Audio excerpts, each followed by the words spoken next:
Kompas Petang kami lanjutkan, Saudara. KPK menemukan uang sebanyak 665 juta rupiah di ruangan Kepala Bagian Akademik Unsut Eko Sumanto. Uang tersebut adalah hasil memeras orang tua calon mahasiswa baru Universitas Jenderal Sudirman. Dari video yang dirilis oleh KPK, tersangka Eko Sumanto membuka sebuah laci meja yang masih terkunci. Setelah itu Eko mengeluarkan goodie bag yang ada di dalam laci. Semuanya Pak, semuanya.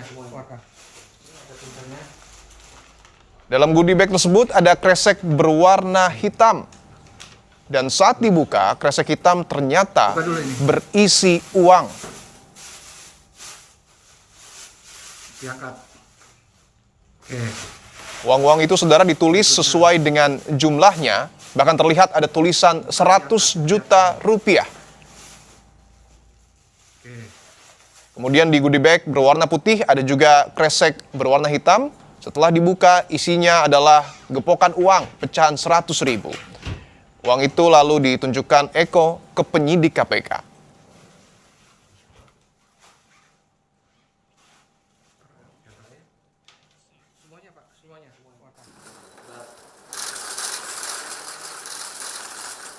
Komisi Pemberantasan Korupsi lantas menetapkan 6 tersangka dalam kasus dugaan pemerasan dan gratifikasi penerimaan mahasiswa baru di Universitas Jenderal Sudirman. Ke-6 tersangka dibagi dalam 3 klaster, di mana klaster pertama adalah Wakil Rektor 3 Bidang Kemahasiswaan Unsut atas nama Norman Ari Prayogo, yang diduga meminta uang 650 juta rupiah ke orang tua calon mahasiswa Fakultas Kedokteran jalur mandiri. Permintaan itu melalui 2 perantara, yaitu Dian Mulia Wardana dan Adi Wiharto, yang merupakan Wakil Ketua DPC Partai Gerindra Banyumas. Sementara klaster kedua, yakni Rektor Unsut Ahmad Sodik, yang memberikan kode perintah kepada tersangka Mulyono keponakannya untuk tidak meminta uang di awal. Dan di klaster ketiga, yakni Eko Sumanto, selaku Kepala Bagian Akademik Unsut. Eko melakukan tawar-menawar mahar dengan pihak pengepul penerimaan mahasiswa baru jalur mandiri atas pengetahuan Rektor Ahmad Sodik.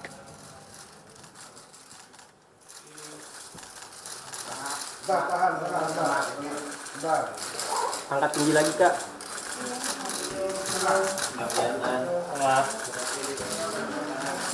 Oke, terima kasih. Cukup, teman-teman. Baik, terima kasih. Saudara ASO memberikan perintah kepada MYN selaku keponakan dan sekaligus pihak swasta yang memang digunakan oleh saudara rektor atau ASO untuk mengerjakan proyek-proyek di lingkungan Unsut dengan memberikan perintah dalam rangka penerimaan mahasiswa baru dengan kode jangan diminta di awal. Jika dikasih, bilang terima kasih. Ini kode atau arahan-arahan atau perintah-perintah yang sering digunakan oleh saudara ASO selaku rektor kepada saudara MYN ketika ada pihak-pihak orang tua atau mahasiswa baru yang akan melakukan pengurusan di jalur mandiri. Ada klaster yang ketiga, saudara ES atas pengetahuan saudara ASO melakukan tawar-menawar mahar. Ada negosiasi atau ada semacam transaksi dengan pihak pengepul dalam proses penerimaan mahasiswa baru jalur mandiri. Usai diperiksa sebagai tersangka, KPK langsung menahan ke-6 tersangka di Rumah Tahanan Cabang Gedung Merah Putih KPK selama 20 hari ke depan. Dalam operasi tangkap tangan ini, KPK menyita uang tunai senilai 665 juta rupiah dan saldo dalam rekening senilai 99 juta rupiah. Jangan nangis, Pak. Tenang, Pak. Siswa mau kuliah, Pak. Pak, duitnya buat apaan, Pak? Duitnya buat main slot, Pak, ya? Bapak main slot, Pak, ya?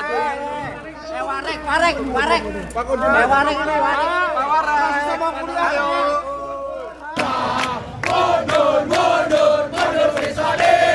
Mundur, siswa sekarang juga. Sudah seharusnya kita menjaga. Menyusul OTT KPK terhadap Rektor Unsud Purwokerto, ratusan mahasiswa Unsud menggelar aksi demonstrasi di depan kampus. Mereka menuntut penegakan hukum yang adil serta menghukum seberat-beratnya para pelaku jika nantinya terbukti melakukan tindak pidana korupsi. Selain berdemo, mahasiswa juga memasang spanduk di patung Jenderal Sudirman di halaman kampus. Pendapat saya jelas sebagai rakyat menolak dan marah ya, itu harus dihukum secara seberat-beratnya dan seadil-adilnya. Tidak boleh pandang bulu, jangan sampai hanya lawan politik lalu dicederai sebagai itu orang yang berkorupsi gitu. Ditangkapnya Rektor Universitas Jenderal Sudirman mengungkap proses penerimaan mahasiswa jalur mandiri menjadi lahan basah korupsi. Kita bahas bersama Koordinator Nasional Pemantau Pendidikan Indonesia, Ubaid Matraji, dan juga ada pakar hukum tindak pidana pencucian uang, Yenti Garnasih. Bang Ubaid Matraji dan juga Bu Yenti Garnasih, selamat petang semua. Selamat petang. Selamat petang. Baik, saya ingin ke Bang Ubaid terlebih dahulu bahwa korupsi di proses penerimaan mahasiswa jalur mandiri, apakah ini merupakan hal baru atau kerap Anda temukan, Bang Ubaid, di banyak kampus negeri? Sebenarnya ini sama sekali bukan modus baru ya, dan juga bukan pula kasus yang baru pertama kali ditemukan. Setiap musim penerimaan mahasiswa baru selalu ada temuan soal kasus ini gitu. Ya. Tetapi sudah menjadi rahasia umum bahwa jalur mandiri ini adalah memang jalur di mana ada pintu-pintu atau celah ya, penyelewengan dana atau dalam tanda kutip jual beli kursi kuliah ya gitu. Yang ini dimanfaatkan oleh kampus untuk mengeruk ya keuntungan sebesar-besarnya sebagai bagian dari pendapatan ketika penerimaan mahasiswa baru gitu. Jadi sejak lama ini terjadi dan bahkan sudah banyak ya usulan dan juga rekomendasi karena jalur mandiri ini sangat merusak integritas dan juga reputasi kampus.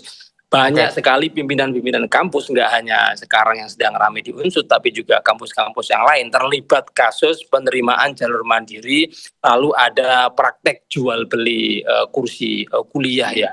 Karena itu memang kehadiran jalur mandiri ini ya, keberadaannya ini memang menimbulkan tanda tanya besar. Jadi ini jalur yang sangat gelap dan memberikan karpet merah bagi mahasiswa atau orang tua yang memberikan uang lebih kepada kampus gitu ya. Tapi kasus dugaan korupsi ini apakah memang hanya di Fakultas Kedokteran, Bang Ubaid, atau mungkin ada di fakultas lain? Iya, tidak hanya di Fakultas Kedokteran ya, tapi juga di fakultas-fakultas lain juga sama. Ketika fakultas itu diminati oleh banyak calon mahasiswa, maka jalur mandiri juga menjadi jalur di mana celah ya jual beli kursi kuliah ini terjadi di jalur mandiri gitu. Kita sebenarnya menyayangkan ya kenapa ada jalur mandiri dan terbukti beberapa tahun ya ada banyak sekali korban dari orang tua atau mahasiswa. Mereka berprestasi, mereka punya integritas yang baik, tapi ketika diminta sejumlah uang untuk membeli kursi kuliah oleh oknum-oknum pimpinan kampus, mereka tidak bisa bayar dan mereka nggak bisa masuk kampus gitu. Tapi ini yang salah artinya jalur mandirinya yang memang tidak disubsidi oleh pemerintah atau memang oknum-oknum di dalam kampus itu?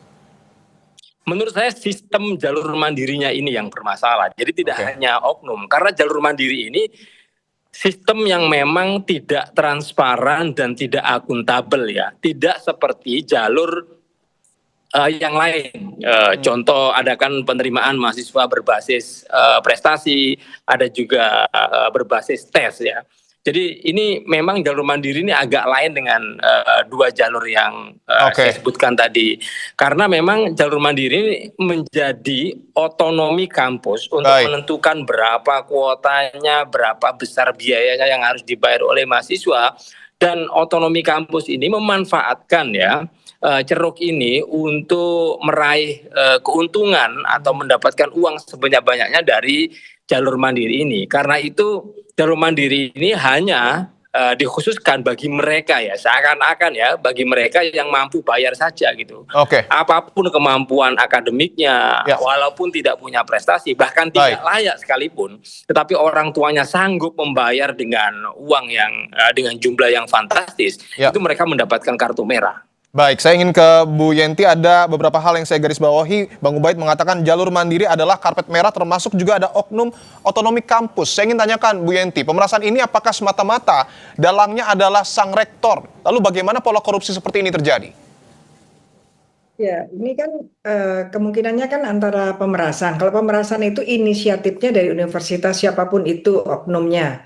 Jadi dia menawarkan, ini tadi kan ada keponakan, berarti kan ada nepotisme juga ya, ponakan yang menawarkan gitu ya. Kalau tadi dikatakan oleh KPK kemungkinan juga ada suap menyuap. Kalau suap menyuap bisa jadi yang kemungkinan tidak bisa diterima, kemudian dia yang inisiatif menyuap, meminta pihak kampus untuk dia diterima. Atau yang ketiga tadi gratifikasi setelah penerimaan nanti di belakang ada hadiahnya. Ini tiga-tiganya kemungkinan terjadi. Dan ini betul Ubaid tadi ya, ini betul-betul ladang subur untuk terjadinya korupsi. Jadi kalau ini sudah beberapa tahun, dan ini harusnya dibuka semuanya ya. Apakah ini kemungkinan bukan hanya tahun ini saja, kebetulan saja ini kan tertangkap tangan dikarenakan ada yang pernah membayar 600 juta lebih tetapi tidak diterima. Dan dari situlah kemudian muncul. Nah, ini yang menjadi bahan OTT karena kemudian ada penyadapan dan lain sebagainya. Artinya KPK harusnya sudah memapping di kampus-kampus mana saja dan kemudian mencari bukti-buktinya karena ini sangat memalukan. Apalagi dengan cara-caranya seperti itu ya dibandingkan dengan korupsi yang besar-besar. Ini kan nggak seberapa tapi tercorengnya dunia pendidikan luar biasa. Jadi ini betul harus dipidana seberat-beratnya karena latar belakang dia pendidik. Ya, gitu ya. saya ingin dalami sedikit Bu Yenti. Tadi Bu Yenti mengatakan bahwa jalur mandiri ini bisa disebut ladang subur. Tapi KPK juga baru menetapkan 3 tersangka dari pihak kampus, rektor, wakil rektor, dan juga kepala bagian akademik. Apakah memungkinkan jaringannya lebih luas? Oh, sangat mungkin, sangat mungkin. Dan ini kesempatan juga ya bagi DPR dan pemerintah. Ini kan melalui perantara yang namanya keponakan tadi menawarkan bahwa dia mempunyai channel lah rektornya karena saya ponakannya. Ini yang namanya trading influence. Ini yang diamanatkan oleh UNCAC untuk agar Undang-Undang Korupsi Indonesia memasukkan unsur ini gitu ya, sehingga perhatian Indonesia terhadap terjadinya korupsi dengan modus seperti ini nih kita berharap terkikis lah. Jadi jangan ada yang berani jadi maklar penerimaan ini adalah melakukan tindak pidana yang namanya trading influence gitu. Ini kan kelihatan sekali ya kalau Indonesia tuh tidak serius dalam memberantas korupsi karena sudah diamanatkan 2003 dan sudah diratifikasi disahkan sampai sekarang tidak bergeming aja tidak tindak lanjut termasuk aset recovery-nya itu di dalam paket itu. Oke, ada 6 tersangka yang ditetapkan, 3 dari pihak internal kampus, 3-nya pihak swasta. Saya ingin ke Bang Ubaid, melihat relasi kuasa rektor dalam proses penerimaan mahasiswa jalur mandiri. Apakah memang tidak ada pengawasan dari eksternal kampus yang bersifat independen? Selama ini belum ada ya, jadi termasuk soal audit setiap tahun untuk menilai akuntabilitas dan juga kredibilitas kampus soal penerimaan mahasiswa baru ini ya, baik jalur prestasi maupun jalur tes maupun jalur mandiri. Nah, menurut saya karena ini kan kejadian yang setiap tahun terjadi, menurut saya harus diperkuat ya, baik internal maupun eksternal. Kementerian Pendidikan Tinggi harus mestinya turun tangan dan juga melakukan langkah-langkah pencegahan, terutama di musim penerimaan mahasiswa baru ini. Karena siapa pihak eksternal yang bisa masuk ke kampus ya, tidak ada yang punya wewenang itu. Bahkan ini kan sebenarnya kalau di Unsut ini kan sebenarnya ada aroma yang sudah dicium oleh mahasiswa sehingga di sebelumnya itu mahasiswa melakukan demonstrasi gitu ya. Itu kan bagian dari riak-riak pengawasan yang coba dilakukan oleh eksternal kampus, tetapi pagar kampus itu sangat tertutup sekali sehingga apa yang disebut soal akuntabilitas, transparansi itu buruk sekali ya dalam sistem penerimaan mahasiswa baru ini. Dan ini bisa menjadi catatan dan rekomendasi penting bagaimana Kementerian Pendidikan Tinggi itu membuat sistem pengawasan yang lebih komprehensif ya, baik dari internal kampus, internal kementerian maupun juga pihak-pihak eksternal juga bisa terlibat dalam proses pengawasan. Dan sampai hari ini juga tidak ada ya kampus yang menyediakan posko pengaduan ketika proses penerimaan mahasiswa baru ini. Dan ini menjadi sangat penting ketika keberadaan posko pengaduan ini diwajibkan oleh pemerintah dan wajib didirikan oleh kampus-kampus, maka ini bisa memperkuat aduan dari calon mahasiswa, orang tua yang dirugikan atau masyarakat yang bisa menjadi saksi atas kasus-kasus jual beli kursi kuliah bagi calon mahasiswa baru ini. Dan itu kita sayangkan kenapa tidak ada perintah atau perbaikan sistem penerimaan mahasiswa baru di kampus ini yang setiap tahun selalu terulang ada kasus-kasus semacam ini. Tanpa ada pengawasan eksternal, tanpa ada posko pengaduan yang transparan dan inklusif bisa diakses oleh semua orang, maka kasus ini akan terus terulang. Baik, kami sudah tangkap poinnya. Saya ingin terakhir ke Bu Yenti, singkat saja, untuk menelusuri dugaan TPPU dalam kasus ini, karena informasinya ada pengalihan barang menjadi rumah bahkan tanah. Bagaimana KPK harus bekerja, Bu Yenti?